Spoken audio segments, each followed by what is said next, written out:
Good afternoon, and this is your Sports Live Update. I'm Zach Huntley.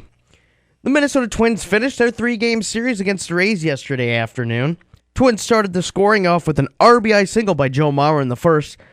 It didn't take long for the Rays to tie the game as Logan Morrison hit a solo home run. The Twins had a big third inning with two solo home runs by Byung-Ho Park and Robbie Grossman. Byron Buxton contributed with an RBI triple to give the Twins a 4-1 lead. The Rays added two more runs in the fourth inning with another home run by Logan Morrison, this time a two-run home run. They tied the game in the sixth inning from a solo home run by Evan Longoria. He would give the Rays the lead with another solo home run. The Twins tied the game in the eighth with a solo home run from Eduardo Nunez. The Rays scored two runs in the ninth inning to give them a 7-5 win.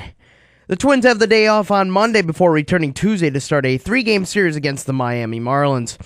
The Marlins go with Adam Conley. The Twins start Pat Dean. In other baseball news, on Saturday, the San Diego Padres announced that they have traded starting pitcher James Shields to the Chicago White Sox for minor leaguers Fernando Tatis Jr. and Eric Johnson. Included with the deal is that the Padres will pay $29 million of the remaining $56 million on Shields' deal. In the NBA, Game 2 of the NBA Finals was played last night.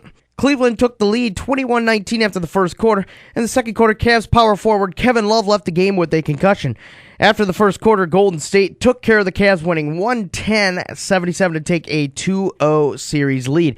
Draymond Green led the way for the Warriors, scoring 28 points, while LeBron James led the Cavs with 19. Game 3 heads to Cleveland on Wednesday night. In football news, the Minnesota Vikings finished up their offseason tasks this morning. They re-signed safety Harrison Smith to a new deal for 5 years worth $51 million. The Vikings selected Smith with the 29th overall pick in 2012. Since then, he has appeared in 53 games, recording 320 tackles and 12 interceptions. In other football news, Denver Broncos cornerback Aqib Talib was shot in the leg and is recovering in a Dallas hospital. He was shot after a fight at the V-Live Club in Dallas early Sunday morning. The Broncos released the following statement on Sunday. We are in communication with Aqib Talib, who remains at a Dallas hospital for observation as he recovers from a gunshot wound suffered to his lower right leg on Sunday. He's expected to be released from the hospital soon, and we are glad he is okay and will make a full recovery. Our organization has been in touch with the NFL on this matter, and we will provide additional updates as appropriate. The Broncos are scheduled to make their visit to the White House this week.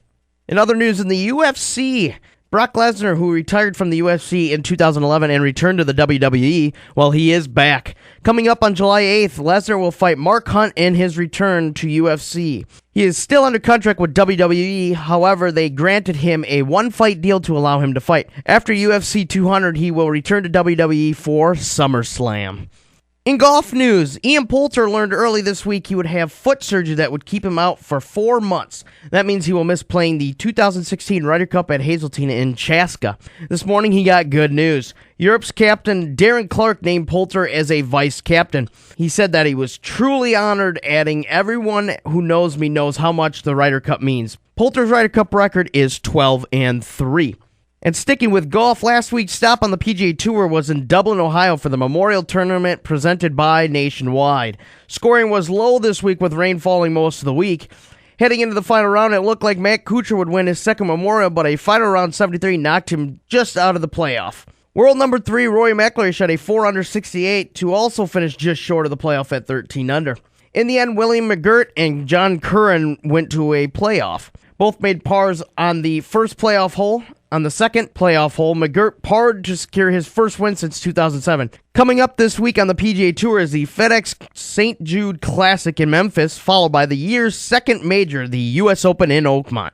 On the ice, Game 3 of the Stanley Cup Finals was back in San Jose on Saturday night. Pittsburgh struck first with a goal just over 5 minutes into the first period by Ben Lovejoy. Later in the first period, San Jose tied the game with a wrist shot goal by Justin Braun. After one period, the game was tied at 1. Pittsburgh took a 2-1 lead late in the second period. Just over 8 minutes into the third period, San Jose tied the game up with a slap shot goal by Joel Ward to send the game into overtime. In overtime, it took 12 minutes, but San Jose scored to win Game 3 and give Pittsburgh a 2-1 series lead. Game 4 is tonight back in San Jose. And I'm Zach Cully, and this has been your Sports Live Update.